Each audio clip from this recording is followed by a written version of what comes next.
Unity of Houston is an inclusive church where we seek to understand and live the teachings of Jesus and other spiritual masters. At Unity, we welcome all people from all spiritual paths and every walk of life. We celebrate the diversity of our city and of our world, and we teach love, tolerance, and oneness, seeking to live in harmony with open minds and open hearts. Wherever you are in your spiritual path, you are always welcome at Unity. Join us and discover that the life of your dreams is already within you. If your heart's not open after that, maybe we'll get her back out and do another round. So I don't know about you, but I'm feeling very open. So sometimes when I want to do a presentation or a message, sometimes I feel the need to confess something first. Only if it's, I was right. Only if it is relevant to the topic at hand. And this morning I do have something that I need to confess that's very relevant, I think. So it all started a few weeks ago. My 2 adult children and my husband and myself were playing a card game. And this card game is called Who's Most Likely To? And the way it works, each card has an activity or a description, and then one person holds up the card and says what it is, and the group votes on who in the group is most likely to do this thing. Well, I'm assuming that's the rules. We didn't read the rules. That's how we were playing it. The next thing I know, one of my sons pulls a card, and it says, most likely to take the long way around when telling a story. And I have to tell you, I won that with a unanimous vote. And I realize that's probably not what you want to hear from me as the speaking minister today, likely because you already have lunch plans for one. But I'm going to tell you this right now. I've made a commitment because I'm going to tell 2, maybe 3 stories even throughout the course of this message. And I am committed to using only the minimum amount of necessary words to get my point across. And if I hadn't made that commitment, I might also at this point tell you that I also won the card that said most likely to want to play a stupid card game. But I can't tell you that because it's not relevant to the story. What I really want to tell you about today is something that I consider to be a superpower, and you all have it. Something that I consider that has the possibility and the potential to be transformational, not only to your own individual lives, but to our world at large. And we've all had it, and sometimes we don't maybe recognize it as a superpower, and it looks something like this. To be able to say, I don't know, and to be okay with it. To feel lost and confused, and at the same time know that nothing is wrong with you for being lost and confused. To have someone or a value or something that you hold near and dear to your heart and have conflicting thoughts about them, and be okay with that. Because, see, I think right now, what our world is asking us for, this beautiful, incredibly beautiful blue ball that we're all sitting on, spinning around in space, is asking for our questions, asking for us to be curious, asking for us to ask sometimes even difficult questions and then be comfortable, or if not comfortable, be willing to sit in the space between the question and the answer.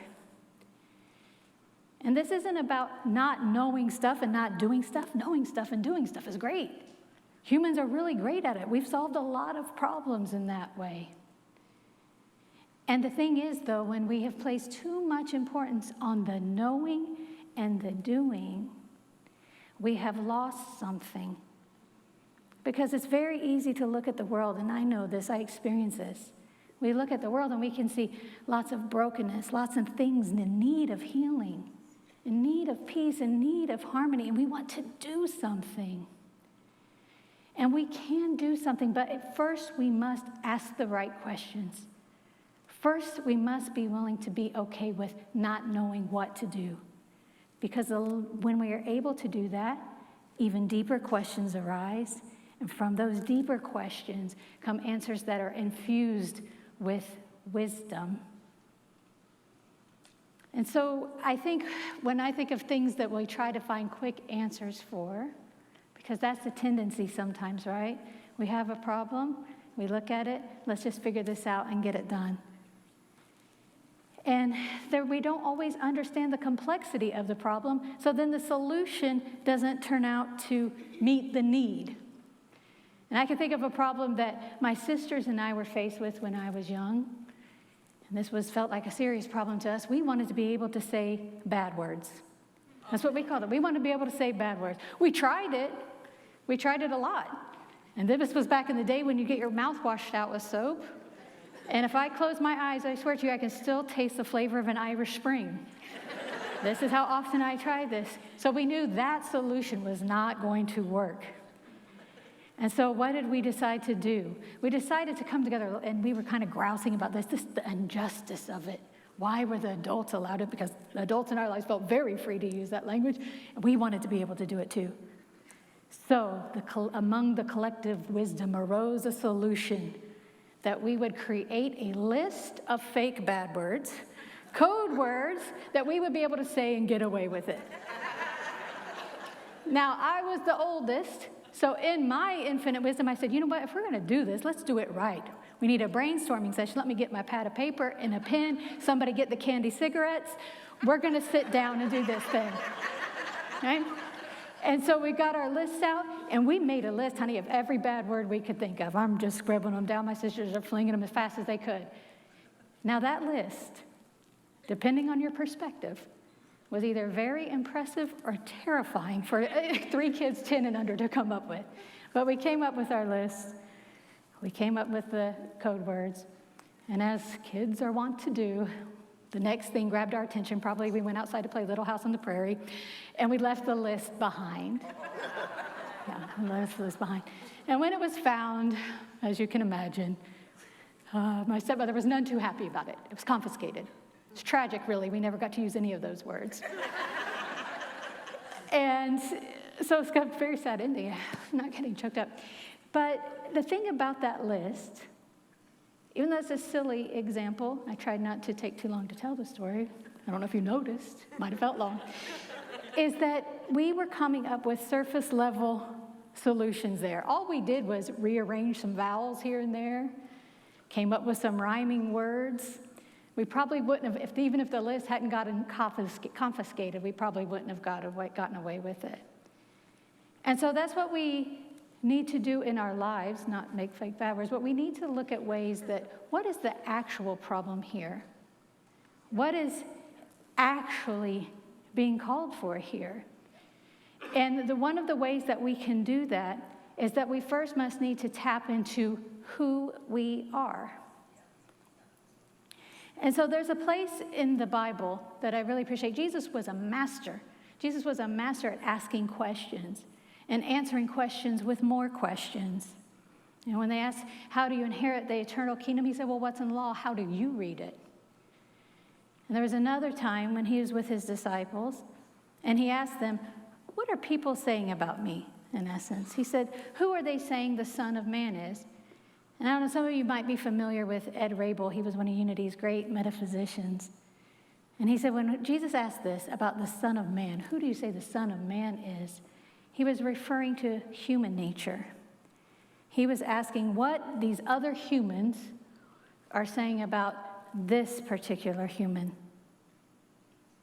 And the disciples had a lot of answers for this, and they were all varied, and they were all over the place, right? Some people were guessing Elijah, some people were guessing Jeremiah or another prophet, and Jesus just kind of let them sit there with this. He didn't have an answer for that. Instead, he asked another question. He said, but who do you say I am? And for me, this is one of the most powerful questions that we can ask of ourselves. Metaphysically, this I am is the I am consciousness. The I am consciousness meaning the place where we know that we are one with the divine. This place where we know we are more than this personality walking around, where people have different opinions of us. Anybody in that experience? Because the thing is, when we lean on needing to know the answers too quickly, because this isn't a question that we can answer quickly. Who do you say I am? Who do I say I am? when we lean on answers and need those too quickly, I've noticed that it almost seems wrong when we don't have an opinion about something.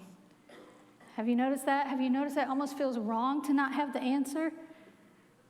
And there are people that think they have to offer their opinion about everything. There's always people willing to offer their opinion about everything.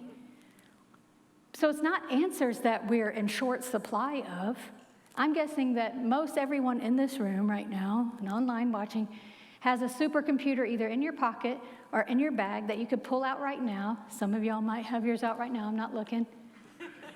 And ask it any question you desire. And not just get one answer, but get a multitude of answers. Some higher quality than others. Some might be shocking, but you will get answers. So the problem isn't that we need more information. I think that if information alone were going to save us, we're going to bring us peace, we're going to create a world of harmony and love, if information alone could do that, I think it would have done it already. It's what we do with the information that we have and what consciousness that we bring to the information that we have. And are we taking things at face value and how we react when we get this information and these answers? So who do you say I am? And when Jesus was asking this, he wasn't just asking about who do you say I am, because he'd already got the answer what they thought this human was doing walking around. And Peter answered, he said, you're the Christ. You're Christ. And meaning that you are the one that is one with the one and knows it.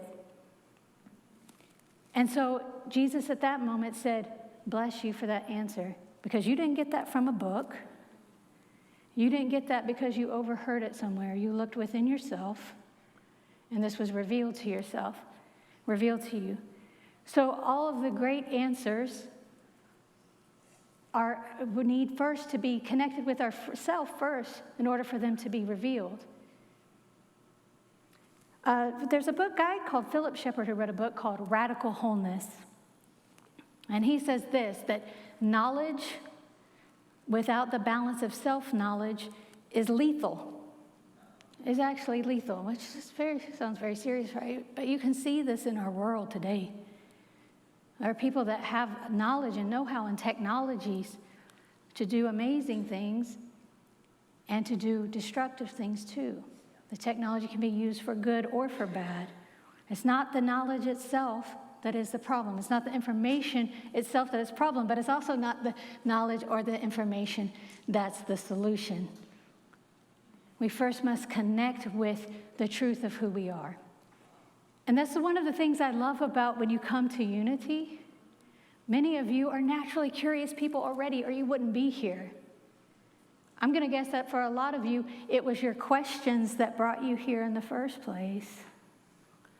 And the thing about Unity, when you come in the door for the first time, we don't hand you a set of prepackaged answers to all your questions.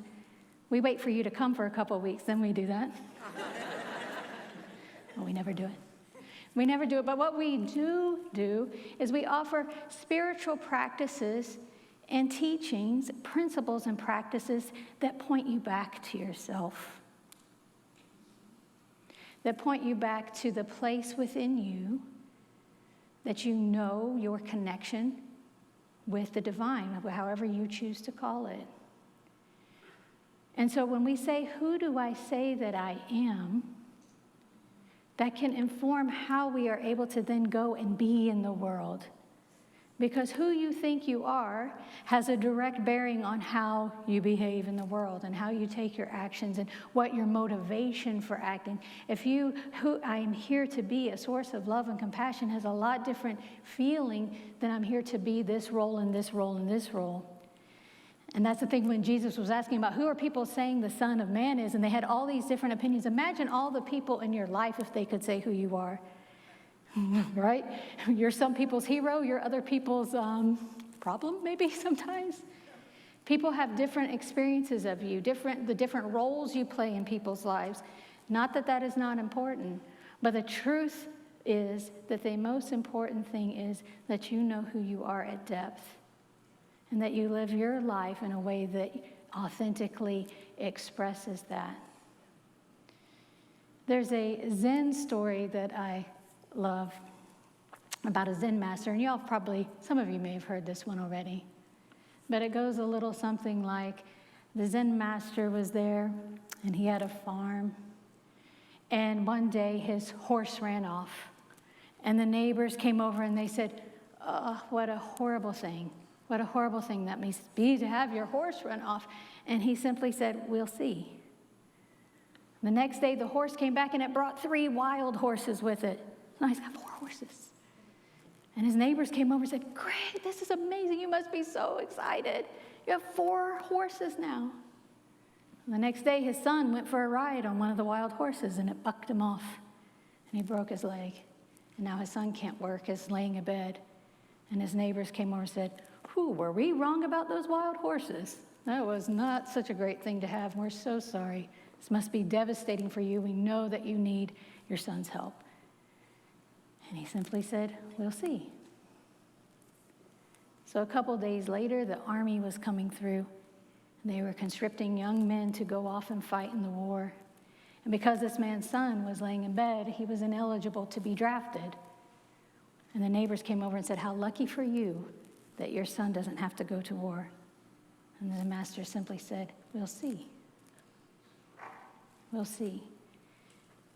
So this is not about never taking action when something happens. He didn't throw his son out. "Oh, too bad, you got thrown off by a wild horse. You have no place in my home anymore." You address what you can address. But it is about the interpretation you make of the story that really impact your experience. And I can remember when I first came upon this idea, this knowing, that it wasn't so much about the experience that was creating my suffering. It was my thoughts about the experience that were creating my suffering. I thought, if this happened, well, then this happens, and everybody says I should be miserable. Well, maybe I should be miserable about it. I don't know why I'm not. Or the opposite. I have this wonderful life. Everything's great. This should be making me happy, but yet I'm not feeling happy. So we have to be willing to ask ourselves deeper questions about our relationship with our external experiences. Are we living them as an outgrowth of knowing our own wholeness, our own divinity, as an expression of love? Are we expecting them in some way to complete us? And these are all things that we can simply be curious about, not designed to make ourselves wrong. And so when I think about the world and I think about this idea of so much going on, so many things that can seem overwhelmingly tough, right? Complex. Like, is it just me, or does the world feel like it's grown in complexity by leaps and bounds just in the past few years? And it's easy to either go with the toxic positivity, everything's going to be all right, I'm just going to put my blinders on and pretend none of this is happening, because we don't know how to deal with it all. Or we can go to the very other end and say none of it all matters, nothing matters. Nihilism, we're all doomed. Who cares? Just do what you want. And my thought is that it's in between these 2 poles is where our work lies. In between these poles is where life comes alive. We have work to do here. We have work to do in expressing ourselves in an authentic way, not trying to fix every single problem.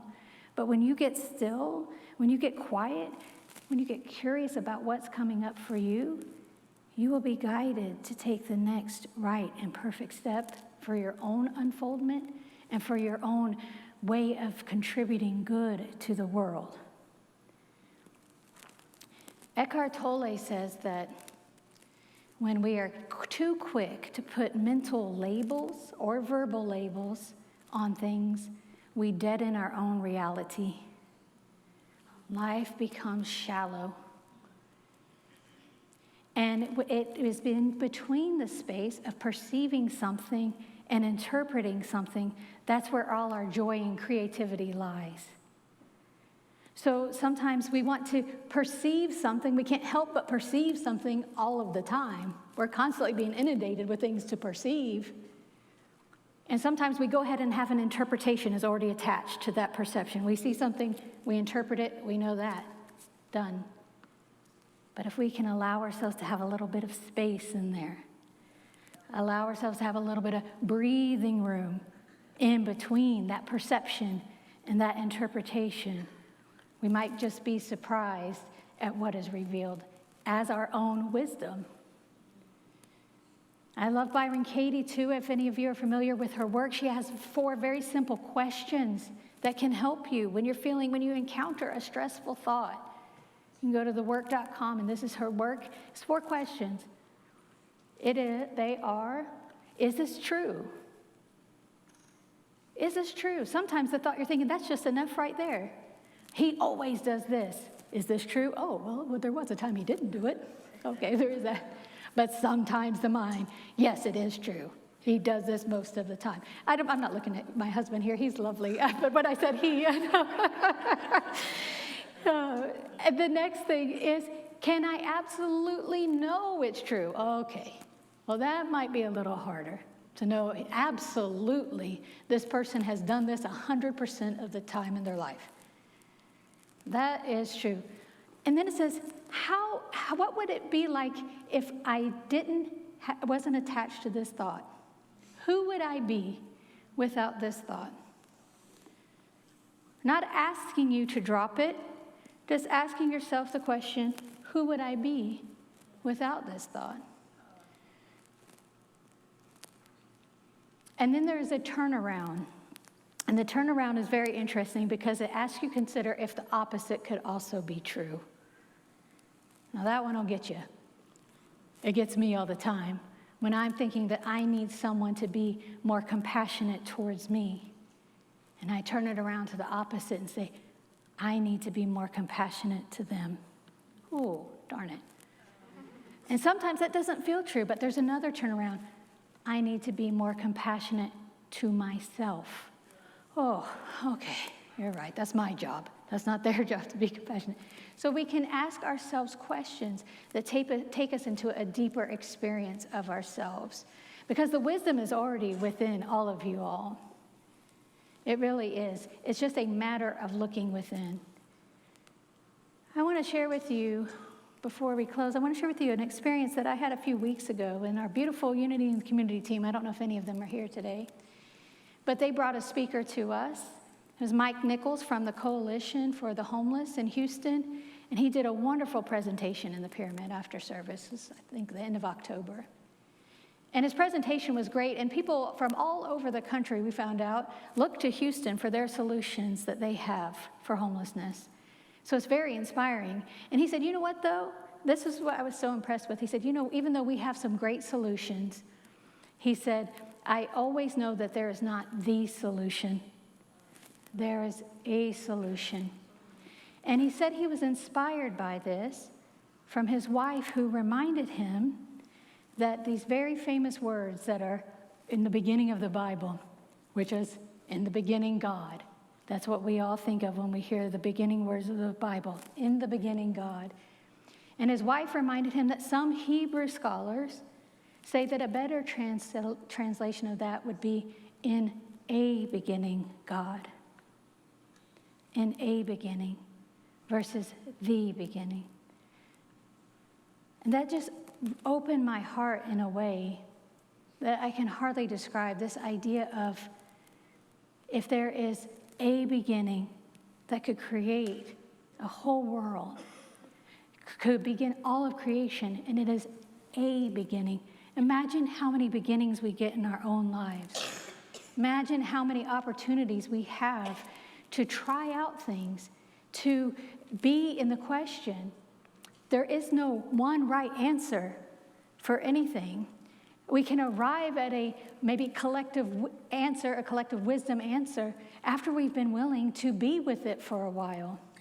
We can take the pressure off of ourselves for needing to know. And so I just want to invite you this week, as you go about your week, to be really compassionate with yourself. If you're feeling stuck, you're feeling like you don't know. When you don't know, it's actually a beautiful place to be. It doesn't always feel good, but it's a beautiful place to be if you can just open yourself up to the possibility that maybe you don't even need to know in this moment. Maybe you can release your attachment to having to have the answer in this moment. Maybe you can trust that the wisdom that you have within you is seeking to reveal itself. And so I'd like to take this moment to go ahead and go into prayer. I invite you to go into prayer with me. Let's just breathe together again. Coming back into that still, sweet space that we began the service with. What I know right here, right now, is that each one of us is fully equipped, fully capable, and fully resourced to navigate the challenges of our lives. And what I know and affirm is that's because we don't do it alone.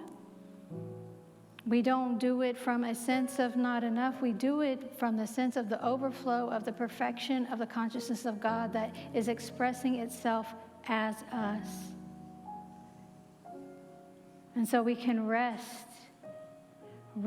in the knowing that all will be revealed, that there is being a way that is being opened up and expanded even now.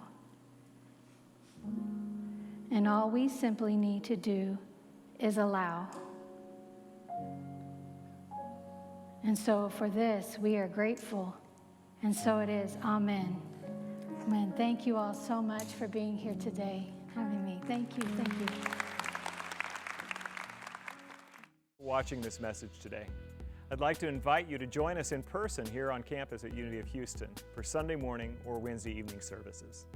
If you can't be with us here on our campus, you can still join us live on Facebook or on our website, unityhouston.org, Sunday mornings at 11 a.m. Central.